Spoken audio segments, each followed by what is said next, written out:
दाइले चाहिँ यसपटक तरबुजा खेती गर्न सुरु गर्नुभएको रहेछ। हजुर। कति क्षेत्रमा लगाउनु भएको छ?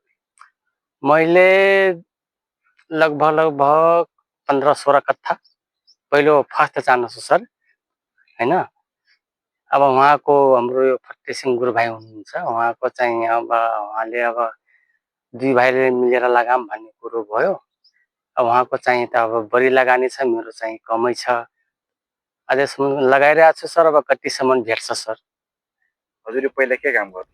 पहिला म खेती कृषि गरेको सर, खेती किसानी काम गर्थेँ। एकचोटि मैले पनि तरबुजा विचार गर्नको लागि 3 कट्ठा जति लगाएको हो सर। तर मेरो तरबुजा अब मैले अलिकति मसित सिप पनि थिएन, तर रहर ठुलो थियो सर।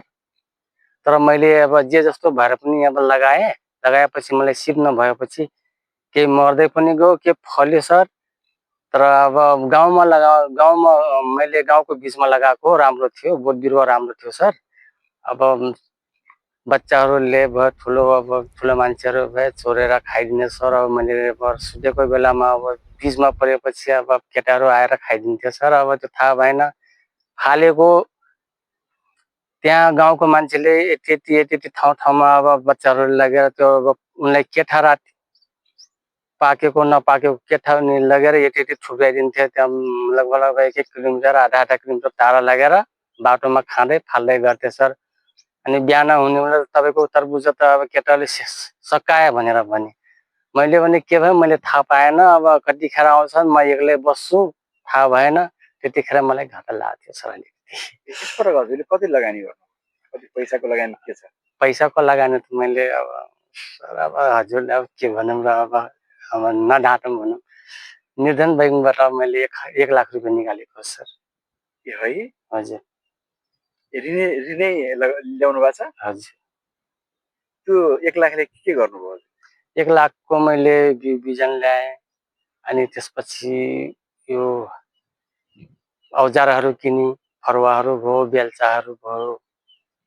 भनेपछि त हजुरले ऋण पनि तिर्नुपर्नेछ, 2-4 रुपियाँ कमाउनु पनि पर्नेछ। हजुर। मलहरू, यो मल भयो, मल किनेर ल्याउनु पर्छ सर। खर किनेर ल्याए सर। अनि त्यसपछि अब के छ अपेक्षा, के छ हजुरको? अब मेरो त अब सर, अब म यदि भगवानले मलाई राम्रो राख्यो भने मेरो अपेक्षा यही नै हो कि म यही सोच त मेरो यही हो सर, मैले चाहिँ बगर खेती गर्ने हैन। बगर खेती गरेर चाहिँ अब फलाउन सक्यो भने म अरू साथीलाई पनि आफ्नो सँगसँगैमा लिने कोसिस गर्छु भन्ने मेरो इच्छा हो सर। ठाउँमा लगाउनु भएको छ नि, जति हामीले देखिरहेको छौँ नि, हजुर सर। वरिपरि बालुवा छ। हजुर सर। यो जग्गा लालपुर्जा जग्गा हो कि के हो? यो सर अब हामी जहाँनिर उभिरहेछौँ अनुमान छ सर, यहीँबाट नै लालपुर्जा दक्षिण साइडमा पर्छ सर।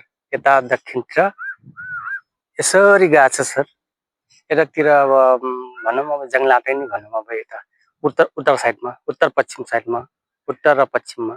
हजुरले देख्ने बेला यहाँ खेत थियो कि नै? थियो सर, यो पुरै राम्रो जमिन थियो सर। म अब 2046 सालको कुरो गर्दा मैले यो जग्गामा धान, मतलब म बचपनै थिएँ सर, त्यतिखेर 8-10 वर्षको जति थिएँ होला सर। म आमाहरू बुवाहरूको साथमा घुम्न आउँथेँ, अनि बुवाहरू खेतीहरू गर्नुहुन्थ्यो, कृषि खेती हो, धान रोप्ने छर्ने थियो सर। यतातिर राम्रो जमिन थियो सर। अब अहिले सबै बगरै बगर भयो। अहिले त सबै सर बगरै बगर छ। अहिले अब के भयो भने अलिकति के हुन्छ भने नदीले छोड्ने जस्तो गर्यो भने, अब यहाँ के देखियो भने, अब यो गाउँपालिकाले टेन्डर गर्यो भने यो डुलुवा भयो, यो हजुरको राप्ती भयो। अब यो क्षेत्रको चाहिँ अब उनलाई के थाहा लम्बरी कहाँनिर छ भन्ने के थाहा। उनी आएर गाउँपालिकाबाट आएर यी गरिदिने, त्यसपछि अब उनलाई अब खन्ने सुरु गरिहाल्ने। हामीले भनेको कुरै नसुन्ने सर। अब के गर्ने, नखन्नु भनेर नमान्ने, कति नमान्ने सर। हामी त अब यो जहाँनिर आइ गरेका छ त्यहाँनिर हामी पक्कै खान्छौँ भनेर उहाँले भन्छन् हैन? हजुर सर। अनि यो अहिलेसम्म यो बगरको बगरै थियो, हजुरहरूले चाहिँ त्यसको तरबुजा खेती गर्नुभयो? गर्नुभयो? हजुर यो बगरको 2046 सालदेखि नै थाहा पाउँछु सर। बगरको बगरै छ सर। यो बगरको बगरै छ। यो 2046 सालदेखि भर्खर हामीले यो ठाउँमा सुरुवात गर्न लागेका छौँ तरबुजाको सर। अनि हजुरले त ऋण पनि लिनुभएको छ, हजुर सर। केही उम्मिद छ हजुरको यसमा? अब सर अब आँटेकै हो सर। अब जस्तै अब उब्जनी राम्रो फल्यो भने अब केही मतलब अब फलायो भने के पहिलो प्रथम हो सर। अब के कस्तो हुन्छ अब त्यो कसरी पछिको कुरा सिक्नुभयो हो। हजुरले? यो सर अब